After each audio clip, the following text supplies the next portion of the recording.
కూటమి సర్కార్ నిర్వహించిన డిఎస్సిలో అన్ని అక్రమాలే జరిగాయన్నారు వైసీపీ స్టేట్ కోఆర్డినేటర్ సజ్జల రామకృష్ణారెడ్డి. అవకతవకలు జరిగాయని గుర్తించిన అధికారులు ఫస్ట్ ర్యాంక్ వచ్చిన వ్యక్తిని పక్కన పెట్టేశారని, అయితే దీనిపై ప్రభుత్వం విచారణకు ఆదేశించకపోవటాన్ని ఆయన తప్పుపట్టారు. ప్రభుత్వం తప్పు చేయకపోతే ఎందుకు ఎంక్వైరీ వేయలేదంటూ సజ్జల ప్రశ్నించారు.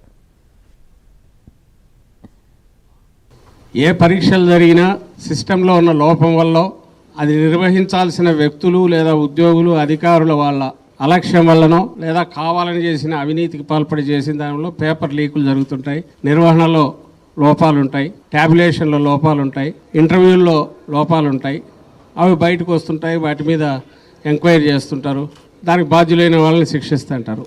ఈ పర్టికులర్ ఈసారి జరిగిన డిఎస్సిలో రైట్ ఫ్రమ్ అది ఏ దగ్గర నుంచి జెడ్ వరకు ప్రతిదీ ఒక కుట్రతో ముందే ప్లాన్ చేసుకొని చేసినట్టు కనిపిస్తుంది. అది ఒక వ్యక్తి ఎవరైతే అవుట్సోర్సింగ్ ఎంప్లాయీ బయట నుంచి ఉన్న తాను కేంద్రాలకు పరీక్ష కేంద్రాలకు పంపడంలో పార్టిసిపేట్ చేయడము, ఆ ప్రాసెస్లో అతను దాన్ని ఉపయోగించుకున్నాడు లేదా వాడుకున్నాడు లేదా ఆ నాలెడ్జ్తో పరీక్ష రాశాడు అనడానికి టాప్ ర్యాంక్ రావడం అనేది ఒక ఇదిగా కనిపిస్తే, ఆ తర్వాత తెలిసాక అతను దాన్ని పక్కన పెట్టడంతో ప్రభుత్వమే ఒప్పుకున్నట్టు అయిపోయింది, అతనికి రిజెక్ట్ చేయడము. ఆ తర్వాత అతను కోర్టుకు వెళ్ళడం ద్వారా ఫస్ట్ టైం మాలాంటి బయట తెలిసింది.